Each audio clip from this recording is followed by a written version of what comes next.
മഹാരാഷ്ട്രയിൽ പ്രതിപക്ഷത്തിന്റെ തുറുപ്പുചീട്ടായി മാറിയ ഉദ്ധവ് താക്കറെ മഹാവികാസ് അഘാടി സഖ്യത്തിന്റെ തെരഞ്ഞെടുപ്പ് റാലികളിൽ പ്രകടമായ അണികളുടെ ആവേശം ബിജെപി ക്യാമ്പിൽ ആശങ്ക ഉയർത്തിയിരിക്കുകയാണ്.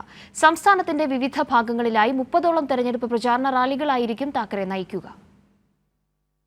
മഹാരാഷ്ട്രയിലെ 5 ഘട്ടങ്ങളിലായി നടക്കുന്ന തെരഞ്ഞെടുപ്പ് പ്രചാരണ പരിപാടികളിൽ ബിജെപി പ്രധാനമന്ത്രി നരേന്ദ്രമോദിയെ ആശ്രയിക്കുമ്പോൾ പ്രതിപക്ഷത്തിന്റെ തുറുപ്പുചീട്ടായി മാറിയിരിക്കുകയാണ് ഉദ്ധവ് താക്കറെ. तुम्हाला हा महाराष्ट्र माती खायला लावल्याशिवाय राहणार नाही. मी तमाम माझ्या या बांधवांच्या भगिनींच्या മറാഠയിലെ ശക്തരായ നേതാക്കളായ ശരത് പവാറിനെയും താക്കറെയും അധിക്ഷേപിച്ചുകൊണ്ടുള്ള നരേന്ദ്രമോദിയുടെ വിദ്വേഷ പ്രസംഗങ്ങൾ പ്രാദേശിക വികാരം വ്രണപ്പെടുത്തിയിരുന്നു.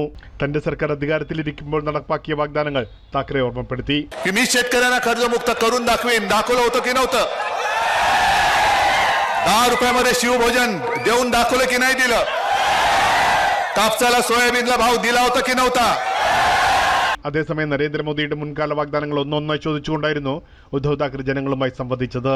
मोदी गॅरंटी शेतकऱ्याचं उत्पन्न दुप्पट झालं, 2 कोटी रोजगार मिळाले, तुम्हाला पीक विमा मिळाला, सगळ्यांना घर मिळालं. मग खोटं कोण बोलतोय? ഉദ്ധവ് ഠാക്കറെ एका बाजूला बोललो तर मी करून दाखवलंय. നരേന്ദ്രമോദിക്ക് ഇന്നലെ പറഞ്ഞൊന്നും ഇന്ന് ഓർമ്മയില്ലെന്ന് പറഞ്ഞാണ് ഉദ്ധവ് മോദി ഗ്യാരണ്ടിയെ പൊളിച്ചടുക്കിയത്. आणि मोदींनी जे बोलले ते काय त्याचा पत्ताच नाही. ഇത് മോദി സർക്കാരല്ല ഗജനി സർക്കാരാണെന്നും താക്കറെ പരിഹസിച്ചു. एक नाव ठेवलेलं आहे की मोदी सरकार नाही, हे गजनी सरकार आहे.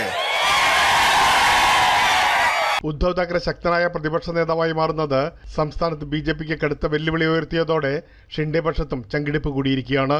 മഹാരാഷ്ട്രയെ മോദി സർക്കാർ കൊള്ളയടിക്കുകയാണെന്നും ഇന്ത്യ മുന്നണി അധികാരത്തിലെത്തിയാൽ മഹാരാഷ്ട്രയുടെ പഴയ പ്രതാപം തിരിച്ചെടുക്കുമെന്നും പറഞ്ഞാണ് താക്കറെ റാലികളിൽ കയ്യടി നേടുന്നത്. പ്രേംലാൽ, കൈലി ന്യൂസ്, മുംബൈ.